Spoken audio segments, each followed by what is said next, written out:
Hello students, 12th standard mathematics, chapter 1, applications of matrices and determinants. Exercise 1.2 second problem, third subdivision. இந்த ப்ராப்ளத்தை என்ன கேட்டிருக்காங்கன்னா கொடுத்துக்கூடிய மேட்ரிக்ஸ்க்கு rank கேட்டிருக்காங்க.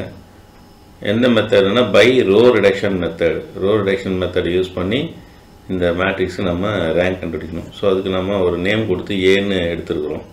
So இந்த மேட்ரிக்ஸில் நமக்கு எத்தனை ரோ இருக்குது பாருங்கள், 1, 2, 3 ரோஸ் இருக்குது. அடுத்தது எத்தனை காலம், 1, 2, 3, 4 காலம்ஸ் இருக்குது. ஸோ இப்போ this is a 3/4 matrix. So அப்படின்னா இதோட ரேங்க் வந்து எப்படி இருக்கும் அப்படின்னா, rank of A is less than or equal to minimum of 3, 4. இதில் வந்து நமக்கு என்ன கிடைக்கும், implies row of A less than or equal to 3. இதில் இது 3 rows, number of rows, 4 number of columns. இதில் எது குறைவாக இருக்கோ அதுதான் வந்து ரேங்காக இருக்கும். ரேங்க்குக்கு அந்த நம்பரோட அது நம்பருக்கு ஈக்குவலாக அல்லது அதோட குறைவாக இருக்கும். சரி, இப்போ நம்ம இது 3 வருமா 3 விட குறைவாக வருமானது அந்த ரோ ரிடக்ஷன் மெத்தட் யூஸ் பண்ணி ஃபைண்ட் அவுட் பண்ணலாம். So A is equivalent to, இந்த சிம்பிள் வந்து ஈக்குவலண்ட். ஃபஸ்ட்டு வந்து இந்த கொடுத்துக்கூடிய மேட்ரிக்ஸில் என்னென்ன எதெல்லாம் வந்து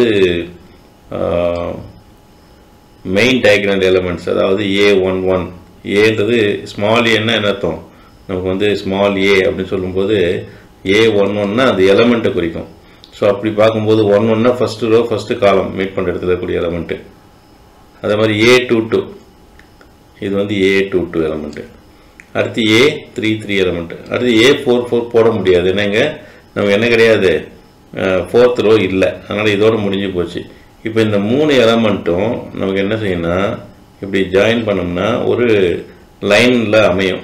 அந்த லைனில் இருக்கக்கூடிய எலமெண்ட்ஸுக்கு பேர் மெயின் டயகனல் எலமெண்ட்ஸ்னு பேர். ஸோ 3, -5, 3 அப்படின்றதுலாம் வந்து என்னது மெயின் டயகனல் எலமெண்ட்ஸ். இப்போ நம்ம ரோ ரிடக்ஷன் மெத்தடை அப்ளை பண்ணுறதுக்கு இந்த மெயின் டயகனல் எலமெண்ட்ஸுக்கு கீழே இருக்கக்கூடிய எலமெண்ட்ஸ் எல்லாத்தையும் 0 ஆக்கணும். அப்படின்னா ஃபஸ்ட்டில் 0 ஆக்க வேண்டியதில்லை. இது வந்து ஃபஸ்ட் எலமெண்ட் எப்பவுமே A11 எலமெண்ட் எப்பவுமே நான் 0வாக இருக்கணும். சரியா? அடுத்தது இந்த மெயின் டயகனல் கீழே இருக்கக்கூடிய எலமெண்ட் இந்த 2, இதில் வந்து -1, 2, இந்த 3 எலமெண்ட்டு நம்ம என்ன பண்ணணும், 0 ஆக்கணும். சரியா? அதுக்கு வந்து we are going to use elementary transformation.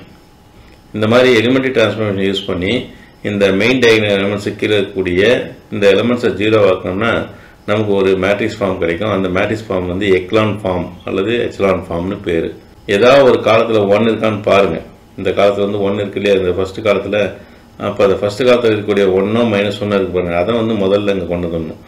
எப்படி அப்படியே கொண்டு வந்து மாற்றிடலாமா அப்படின்னா, இந்த 3யும் -1 மட்டும் மாற்ற முடியாது, அப்படியே அந்த என்டையர் ரோஸை மாற்றணும். ஸோ இது வந்து என்னது, இங்கே வந்து R1 சொல்கிறோம். இந்த ரோவுக்கு வந்து ஃபஸ்ட் வந்து R1, இது வந்து R2, இந்த ரோ வந்து என்னது R3. இப்போ என்ன பண்ணலான்னா R1யும் R3யும் இன்டர்சேஞ்ச் பண்ணலாம். இன்டர்சேஞ்சுன்னு சொன்னால் என்டையர் எலமெண்ட்ஸ் அப்படியே சேஞ்ச் பண்ணணும். இப்போ R1 R3 அப்படின்னு எழுதும்போது, இப்போ நான் ஒரு ரூல் எழுதுறேன்னு வச்சுக்கோங்க.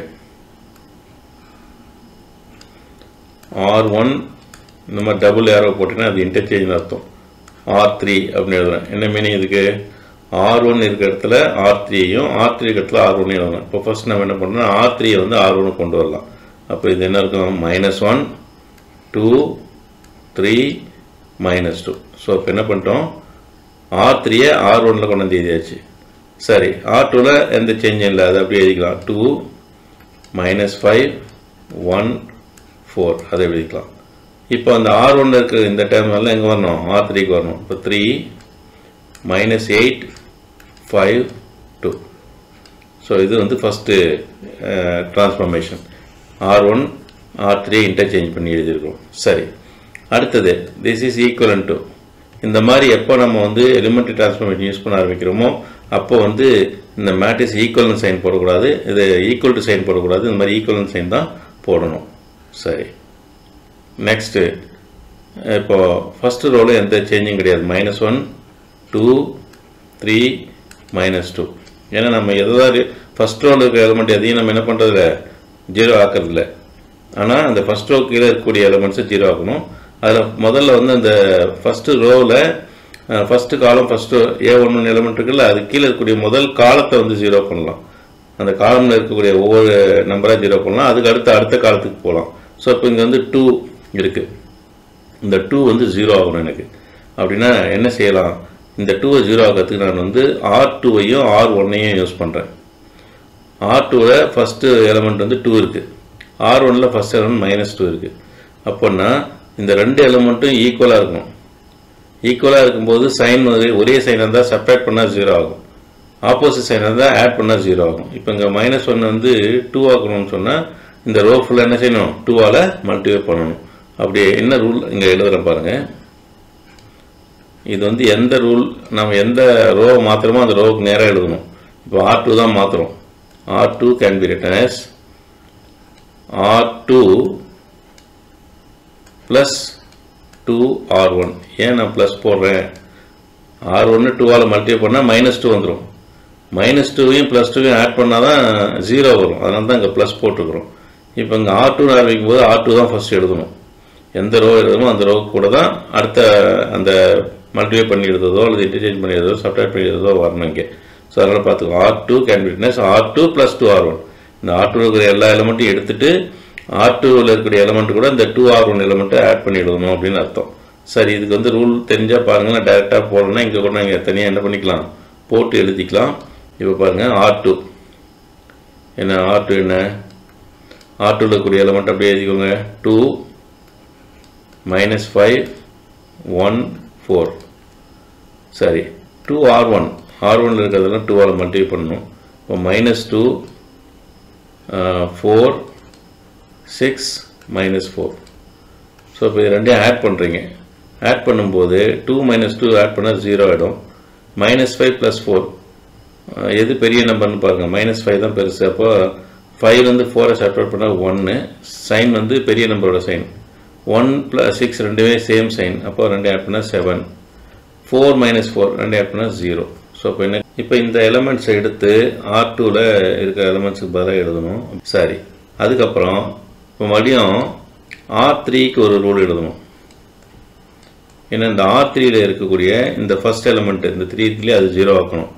எகைன் என்ன பண்ணலாம்னா R3யும் R1யும் யூஸ் பண்ணலாம். சரியா? ஏன்னா இங்கே -1 இருக்குது, இங்கே +3 இருக்குது. அப்போ இதை நம்ம 3ஆல் மல்டிப்ளை பண்ணால் -3 ஆகும். ரெண்டையும் ஆட் பண்ணால் -3 + 3 என்ன ஆகும்? கேன்சல் ஆகும், முன்ன மாதிரியே. ஸோ அப்போது முதல் ரூல் மாதிரி R3 + 3R1 அப்படின்னு எழுதலாம். ஸோ இதுக்கு ரூல் யூஸ் பண்ணலாமா மறுபடியும்? சரி, அடுத்தது 3R1. R1 3ஆல் மல்டிப்ளை பண்ணோம். அப்போ -3 3 2s are 6 3 3s are 9 3 × -2 -6. So இப்போ இது ரெண்டையும் நம்ம ஆட் பண்ணணும்.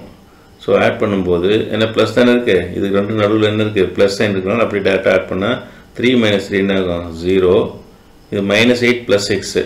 8 தான் பெரிய நம்பரு. அப்போ 8லேருந்து 6 செப்பரேட் பண்ணால் 2. பெரிய நம்பரோட சைன் வந்து -. 5 9 ரெண்டுமே சேம் சைன். அப்போ ரெண்டையும் அப்படியே ஆட் பண்ணிக்கலாம். 14. இங்கே 2 - 6 தான் பெருசு. அப்போ 6 - 2 வந்து 4 மைனஸ். ஸோ அப்போது இந்த எலமெண்ட்டை எடுத்து எங்கே எழுதணும்? இப்போ பாருங்கள், இந்த இடத்துல எழுதலாம். 0 -2 14 -4 முடிஞ்சுதா? இப்போ இந்த ரெண்டையும் எழுதியாச்சு. ஓகே, இப்போ அடுத்தது நம்ம என்ன பண்ணணும் பாருங்கள். இப்போ ஃபஸ்ட்டு காலம் இந்த 3 தான் நம்ம 0 பண்ண வேண்டிய எலமெண்ட். இதில் 2 0 பண்ணியாச்சு. இப்போ இந்த 2 வர இடம் மட்டும் 0 பண்ணால் போதும். அப்படின்னா இங்கே வந்து -2 என்ன பண்ணணும்? நம்ம 0 A ஈக்குவலன்ட் டு, நல்லா பார்த்துக்கோங்க, இந்த இதில் வந்து செகண்ட் ரோவில் நம்ம 0 12 பண்ணியாச்சு. அப்போ ஃபஸ்ட் ரோ செகண்ட் ரோவில் எந்த மாற்றமும் இல்லை. ஸோ -1 2 3 -2 அப்படி எழுதிக்கலாம். செகண்ட் ரோவையும் அப்படி எழுதிக்கலாம். 0 -1 7 0 இதையும் அப்படி எழுதிக்கலாம். சரியா? அடுத்தது இந்த இதில் வந்து -2வை நம்ம என்ன பண்ணணும்? 0 ஆக்கணும். அப்படின்னா இது ரெண்டுமே பாருங்கள், இந்த ரெண்டையும் யூஸ் பண்ணலாமா? ஏன்னா இதையும் R1 யூஸ் பண்ணக்கூடாது. எப்போ வந்து 2 0 வந்துடுச்சோ காலத்தில் திரும்ப எங்கே போகக்கூடாது, R1 போகக்கூடாது. ஏன்னா R1 கூட கூட்டினாலோ அல்லது கழிச்சாலோ இந்த -1 கூட 0 கூட்டினா -1 ஆகிடுது. இந்த -1 கூட இந்த 0 கூட்டினா -1 இல்லை, கழிச்சா கூட -1 -0 வந்து என்ன -1 வந்துடும். ஆக ஏற்கனவே இந்த ரெண்டு 0 ஆயிடுச்சு அப்படின்னா காலத்தில் மறுபடியும் எங்கே போகக்கூடாது, R1 போகக்கூடாது. இந்த ரெண்டை தான் நம்ம யூஸ் பண்ணோம், R2வையும் R3யும் யூஸ் பண்ணோம். சரி, இப்போ R3ல நம்ம ஒரு எலமெண்ட்டை 0 பண்ணணும் இல்லையா? அதுக்கு என்ன ரூல் வரும் பாருங்க. R3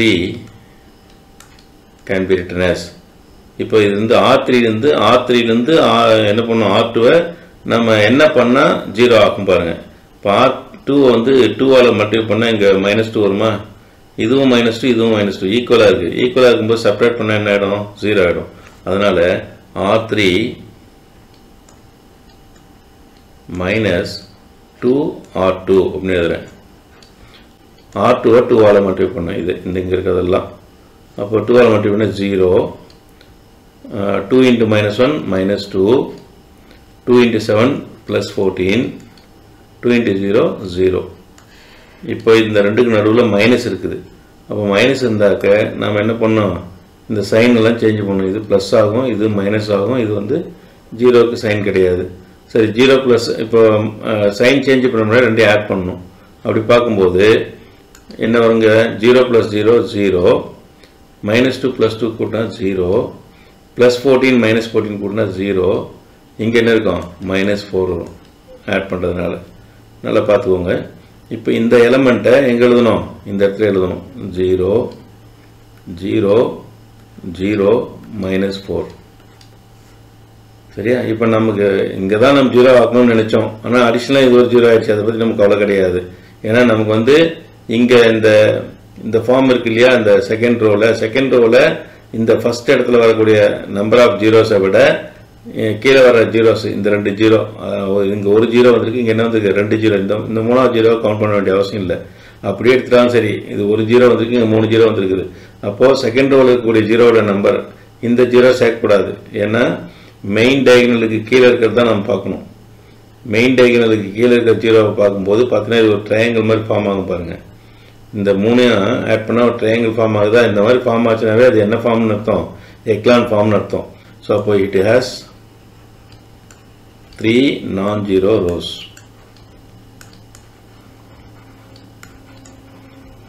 சரியா?